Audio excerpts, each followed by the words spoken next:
Hello everyone, I'm Teresa Miller and welcome to Writing Out Loud. My guest today is author Jodie Larsen, whose new medical thriller is Deadly Company. Boy, that title sounds ominous. Jodie, you're a CPA. Now, you're not here to audit Writing Out Loud, right? No, not going to audit. But when I think of CPAs, I think of a very regimented type of lifestyle and work style. There are rules and regulations you follow. You have spreadsheets that are nice and neat. Why would you leave all of that for the unruly business of writing where sometimes the ledgers don't balance? Well, mainly it was to spend more time with my family. I needed more time with my children, and writing was something that I could control, whereas accounting is pretty much totally controlled either by your boss or by your clients. If you're in public accounting and it's tax season, you have absolutely no control at all. When they want something, you have to do it. And that wasn't fitting in with what my children needed at the time. I needed to be able to allocate, especially evenings, to help with homework and do the things that mothers do, and accounting wouldn't do that, and writing would. So, you know, when I think of accounting, I've done some creative accounting, but don't worry, the IS and I are getting that worked out, okay, and it's going to be all right. But now, even though we pointed out some differences between accounting as a discipline and writing as a discipline, I bet there's some things in accounting that helped you become a better writer. Oh, definitely. First of all, you're very disciplined. I mean, you are used to getting up and working at least 8 hours. Usually I work more like 10 to 12 hours a day. And I think that discipline, if you apply it to how you write, will make you go a long way. I know one of the things I try to do is I try to write 2,000 words a day when I'm working on a book. And when I'm not working on a book, I don't stress out about it. There are a lot of people that will tell you have to write every single day. And I kind of look at writing as my fun career, as opposed to my real career that was accounting. And as part of my fun career, if I don't feel like writing for 2 or 3 weeks, then I don't write for 2 or 3 weeks. And it's not nearly as structured as most people think it has to be, because I think some of the people have given writing a kind of a bad reputation in that they give everyone the impression that you have to struggle every moment. And I haven't found it to be like that at all. I've taken the accounting principles and I've applied them to when I am working on something. I work hard on it and I finish it, and then I get to rest. And what else?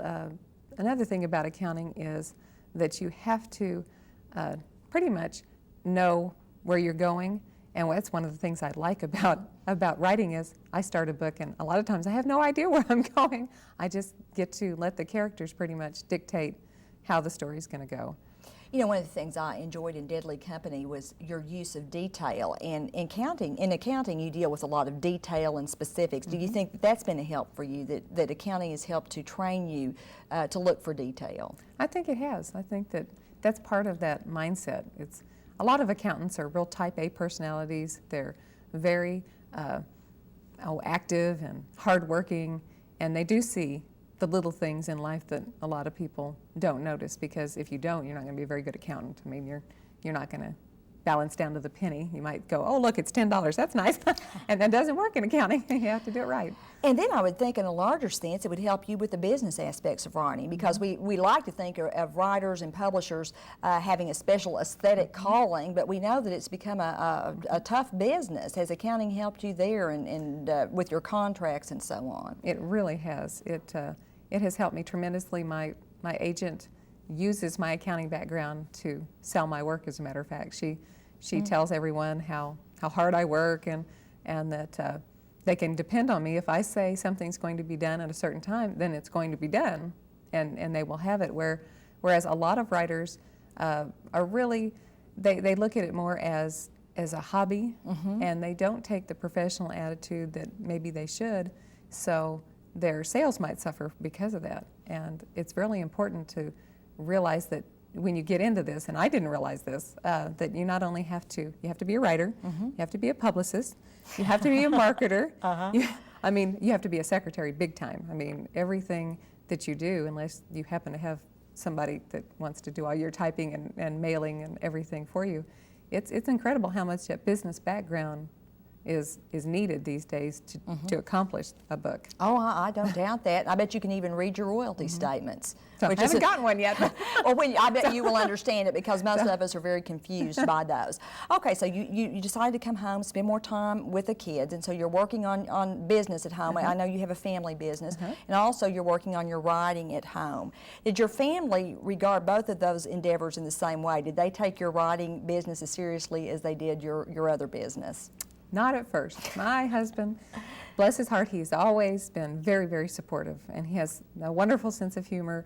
And because he works by himself, and I'm really his only outlet, he loves to come home, and he comes home frequently because he does repairs, so he's in and out of the house a lot. And at first, he didn't realize that every time he came in, I'd pretty much have to back up and start over with what I did. And finally, I explained to him that when I'm writing, I go into this little world, and every time you pull me out of this little world, I have to go back and figure out where I was and work forward again. So he has, in the last couple of years, really, he knows that if I'm back there writing, he just stays away.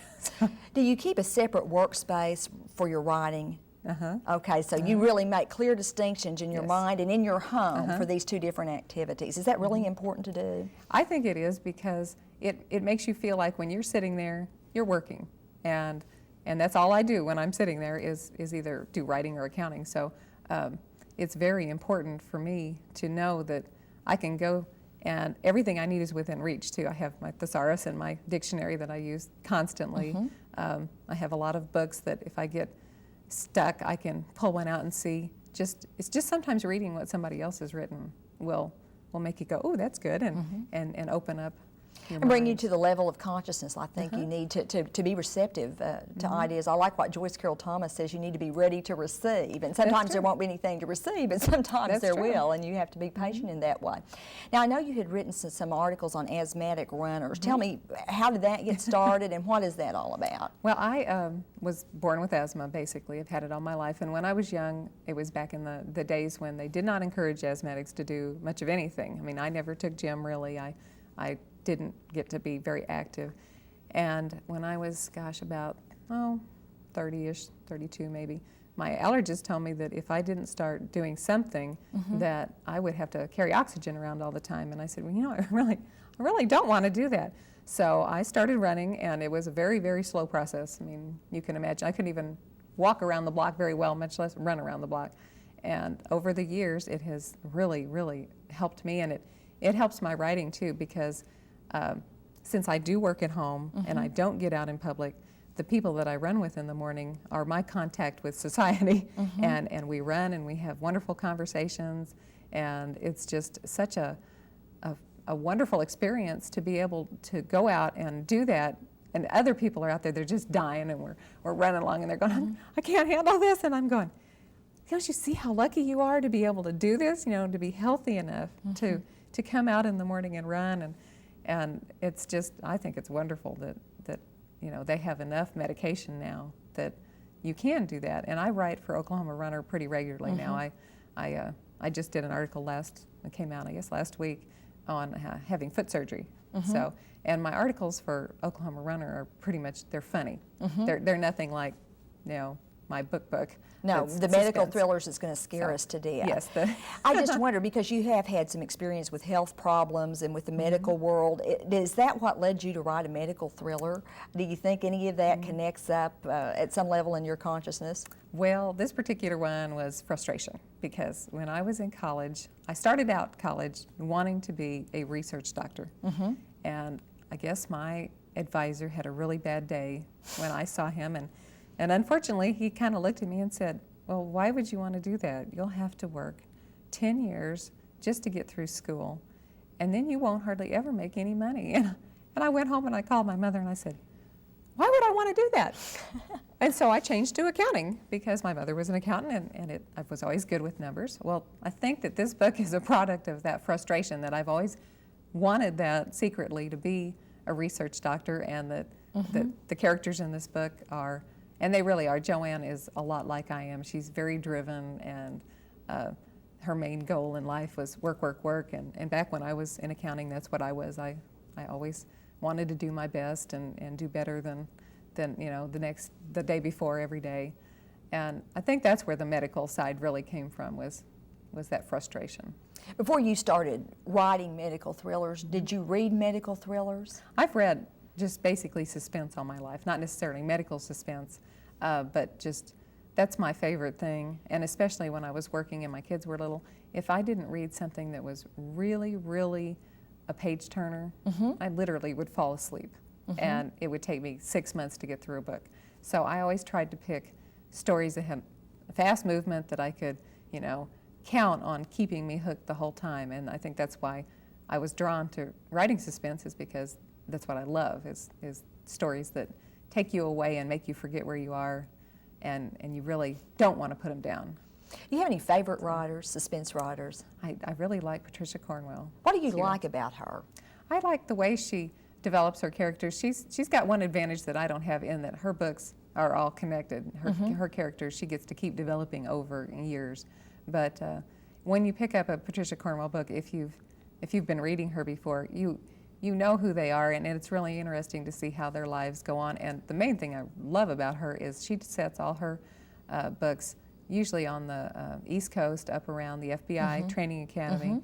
And I've always been fascinated by how the FBI works, and she gives all the information on the morgue, and she gives it in a way where there's nothing more entertaining than reading info on the morgue. On the morgue, I tell you what. But it's the way she presents this information is you learn something, but you're not pounded over the head with it. I mean, it's a fun way to learn things, and that's one of the things I like about her type of fiction, and other people that can pull that off too. That you actually come out of a book and you acquired some knowledge that you might actually use someday in your life, and you did it in a way that was fun. And you're talking there about factual details that might help you just in everyday life. Did you learn something as a writer by reading her works? I think I learn every time I read anybody's works. I think that once you start writing, unfortunately I've lost the ability to read just for fun.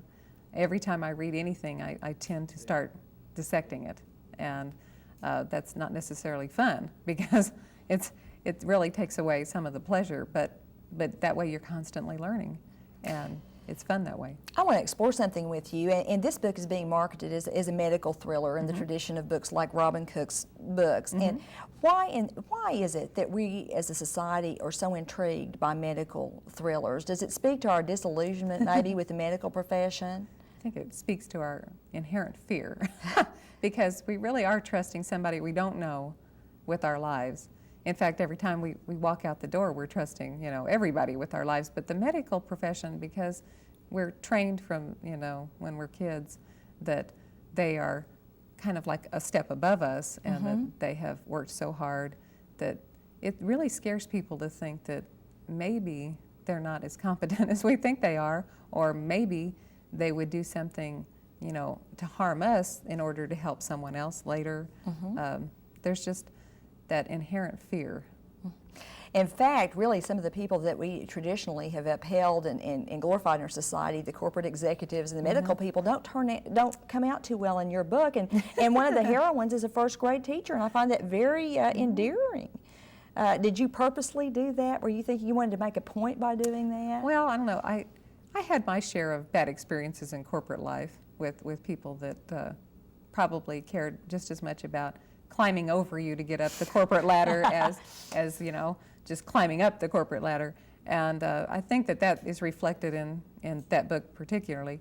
And the Stacy Fordman, who is the first grade teacher in the book, is actually based on the first grade teacher that my children had. And she's just a wonderful woman, and we just love her to death. She's very happy about this book and excited. And does she do espionage work on the side? Well, she might. Not that I know of, though. But really, how this whole book started was I was volunteering at the school, and I still do a lot of volunteer work. And I was teaching creative writing one day, and the whole class was just the most perfect little, children. Every one of them were being polite and sweet, and that's what gave me this idea. I thought, wouldn't it be nice if kids were like this all the time? Because they're just not, first grade kids are not like that all the time. And so I quickly thought, how could I make them be this way, and that's how this story came about. Well, we want to talk more to you about this story. We're going to take a brief break and be back with more from Jodie Larsen and Deadly Company.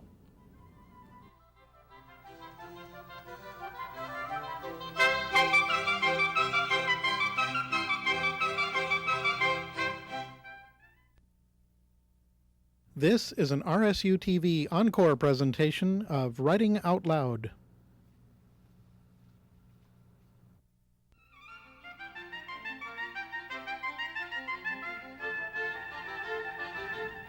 Hello everyone, I'm Teresa Miller and welcome back to Writing Out Loud. We're visiting with Jodie Larsen, the author of Deadly Company. You could do a show and call it Accounting Out Loud. Yes. I think that has a lot of appeal to it. Jodie, when we closed out the first segment, we were talking about the fact that the teacher in the book was based on a real life teacher that you know, and I know you take some fictional license with that. Are any of the other characters based on people you know? Are these villains based on people you know? I think that some of the bad that you come across in people always comes across in your villains. I mean, that's what you build the villain on. And then some of the other people that are in the book are actually real people. Like the boy in the book was my son, and he's really excited, but he can't read this book yet because it's not necessarily children material. It's obviously adult suspense. So when he's 16 or 18 or 40, I'll let him read it. Let's see, there's several teachers that teach at Jinxie's that are in the book, and their names have been slightly altered, but not enough to where they won't recognize themselves. I pretty much like to ask people if I can base a character on them, and I get to have fun that way because I can picture them easier when I'm writing the story as a real person, because I don't know how other people write, but when I'm writing, I actually can pretty much see in my mind what I'm writing about. And if it's based on a real person, or a lot of times I'll take and cut a picture out of a magazine of a total stranger and name, give them a name, and when I'm having trouble, like if I've been away for a weekend and I'm trying to get back into writing this particular scene, then I'll open it up and I'll look at their picture, and that gives me that character again so that I can refer back to it mentally. You were talking about getting the idea for Deadly Company when you were at school. Tell us a little bit more about the plot line without giving all the story away. Well, the plot is that there is a huge pharmaceutical research company called Tech Lab that is obviously fictional because there isn't such a thing in Tulsa, Oklahoma. But I take this fictional Tech Lab, and at the very beginning of the book, one of their senior officers is murdered. And a research scientist named Joanne Rayburn finds herself being pulled up into her boss's job, and she really doesn't want to be there. She's not the type. She wants to just work and be left alone and not have to hassle with it. And pretty soon she starts figuring out that things are not quite like they should be at Tech Lab.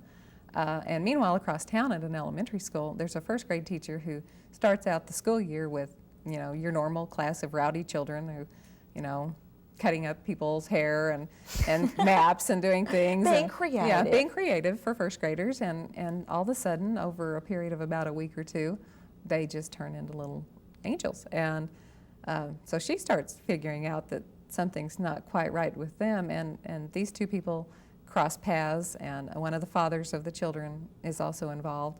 And together, they pretty much figure out what Tech Lab has been up to, and they decide they have to stop them. You mentioned Tulsa, Oklahoma, and this book is set in Tulsa. Are there special challenges when you set a book in the community, a real community, in a community in which you live? I think the biggest challenge is to be very accurate because Oh, I bet. there have been people talking to me since they've read the book about, I saw Swan Lake and I saw river parks and I saw this, and I know that if I had accidentally slipped and described something wrong, that I'd have probably 100 times that many people coming up and saying, well, that's not really how this is. So you have to be very careful. But to me, it's easier to drive somewhere and look at something and describe it than it is just to come up with a fictional place. Did you learn more about Tulsa when you wrote about it? I mean, when you were actually having to go out and describe these places, and you knew that maybe some of the people who read this book weren't going to be familiar with Tulsa, did you feel a special responsibility there that you wanted to be sure to get these details right? I did, but I did it mainly because I wanted them to know what a great place this is, and I wanted Tulsa to look like and sound like and be as great a place as it is. I mean, it's a really nice place to raise a family, and luckily we don't have large pharmaceutical companies, terrorizing our children, but it really was fun to use Tulsa as a setting. I want you to read a section. I love to read books, and I always like to imagine what it would sound like to have the author read part of it. And I thought this prologue was terrific, and it passed the jealousy test for me. I have low character, Jodie, and when I read something and like it, I'm usually jealous of it. And so I was really jealous of this, and I've just marked a little passage there for you to read, if you will. I would love to read it. Hannah Shore never had a chance. Her workout at Tech Lab's Ultra Fitness Gym had exhausted her body but not her mind. Tension still throbbed in her temples and stung her eyes. Was it from stress or instinctive fear? Sweat glistened on her forehead as she whipped the midnight black Lexus into her driveway. The car was a reflection of the late summer night, its sleek, lustrous surface mirroring the beauty of the warm, clear sky. Even though years of hard work had earned the luxurious company car, driving it now only served to remind her how much she hated everything associated with Tech Lab. 3 times she pushed the remote control button on her automatic garage door opener. 3 times nothing happened. In frustration, she pulled the small black control box from the visor and aimed it directly at the door as she pushed. Still nothing. Wait a few minutes. It could be a trick or just a dead battery. Quit being so damn paranoid. She shut off the engine of the car and waited in silence. Every shrub now became suspect, every movement of nature a threat. Watching, she waited for what she thought was a long time, even though the clock on the dashboard ticked off less than 2 minutes. With one hand clutching a small canister of pepper gas and her keys wedged firmly between the fingers of her other hand, she unlocked the car door and ran to her porch. Hannah's fingers trembled as she tried to force the key into the lock. Then she smelled it, the faint, sweet odor of vanilla. She held her breath, stepped back to run, but it was too late. Like an ice sculpture, she froze, then crashed to the ground. The scream never crawled out of her throat. What a powerful line. The scream never crawled out of her throat. I'm just thinking to myself as you read this, I sure hope my garage opener works tonight. I've been having some problems with it. And when I'm at home and I read a scene like this, and if I'm at home by myself, I get scared, and every little rattle just shakes me. When you write a scene like this, do you ever scare yourself? Oh, it's hysterical. I write in a part of our house that has no attic. It's just, bare roof right above me. And there's a huge pine tree on one side, and occasionally a squirrel will jump off the pine tree to run across the roof, and it goes, and scatters.